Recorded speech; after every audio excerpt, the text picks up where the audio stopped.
আসসালামু আলাইকুম। আজকে তৈরি করব পটেটো রোল সামোচা।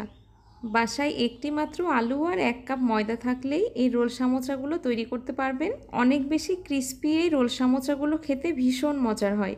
বিকালের নাস্তার জন্য খুব কম সময়ে এই সামোচাগুলো তৈরি করে নিতে পারেন। তাহলে আমি কথা না বাড়িয়ে রেসিপিতে চলে যাচ্ছি। পটেটো রোল সামোচার জন্য প্রথমে আমি 1 কাপ ময়দা নিয়ে নিচ্ছি। স্বাদমতো লবণ আর 1 টেবিল চামচ তেল দিয়ে ময়দার সাথে ভালোভাবে মিশিয়ে নিব। মেশানো হয়ে গেলে অল্প অল্প পানি দিয়ে সফট একটা ডো তৈরি করে নিব। নর্মালি পরোটার জন্য যেভাবে ডো তৈরি করতে হয় এখানেও একই রকম করে ডোটা মেখে নিতে হবে। ডোটা রেডি হয়ে গেছে, এইটাকে এক পাশে রেখে দিচ্ছি। এইবার আলুর পুরটা তৈরি করে নিব। এইখানে আমি 2টা আলু সেদ্ধ করে নিয়েছি।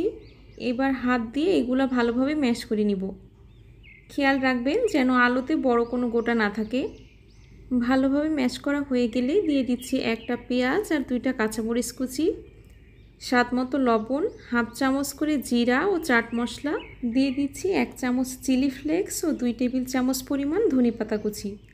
এবার সবগুলো উপকরণ একসাথে মিক্স করে নিব। সবগুলোকে ভালোভাবে মিক্স করে নিয়েছি। এখন আলুর পুরটা তৈরি হয়ে গেছে।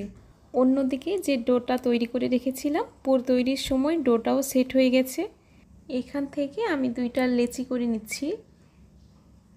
এবার একটা লেচি নিয়ে উপরে কিছুটা ময়দা দিয়ে মিডিয়াম থিকনেসে একটা রুটি করে নিব। রুটিটা খুব বেশি পাতলা হবে না, আবার খুব বেশি ভারীও হবে না। চেষ্টা করবেন মিডিয়াম থিকনেসে রুটিটা বেলে নিতে। আমি একটা রুটি বেলে নিয়েছি। রুটিটা ঠিক এমন করে বেলে নিতে হবে। এইবার তৈরি করে রাখা আলুর পুর নিয়ে রুটির ওপরে সমানভাবে লাগিয়ে নিব। আমি এখানে পাতলা করেই লাগিয়ে নিয়েছি, এতে সামোচাগুলো বেশি ক্রিস্পি হয়, তবে আপনারা চাইলে ভারী করেও লাগাতে পারেন। এবার রুটিটাকে সমান 6টা ভাগ করে কেটে নিচ্ছি, তবে আপনারা চাইলে আরও চিকন করে 8 থেকে 10টাও সামোচা কেটে নিতে পারেন।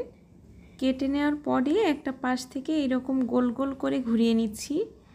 গোল গোল করে ঘুরিয়ে নেওয়ার জন্য এটাতে একটা রোলের মতো তৈরি হয়েছে। এর ওপর হাত দিয়ে প্রেস করলে একটা সামোচা তৈরি হয়ে যাবে। একইভাবে আমি আরও একটা সামোচা তৈরি করে দেখাচ্ছি।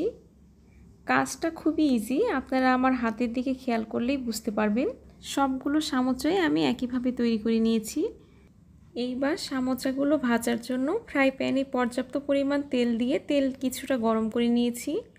এখন সামোচাগুলো দিয়ে দিচ্ছি। সামোচা ভাজার জন্য তেল খুব বেশি গরম করবেন না, তাহলে আলুর পুরগুলো পুড়ে যাবে আর সামোচাও ক্রিস্পি হবে না। সামোচাগুলো একটু সময় নিয়ে ভাজতে হবে, আর ভাজার সময় চুলাটা মিডিয়াম টু লো ফ্লেমে রেখেই ভেজে নেবেন। রোল সামোচাগুলো ভেজে নিতে আমার 8 মিনিটের মতো সময় লেগেছে।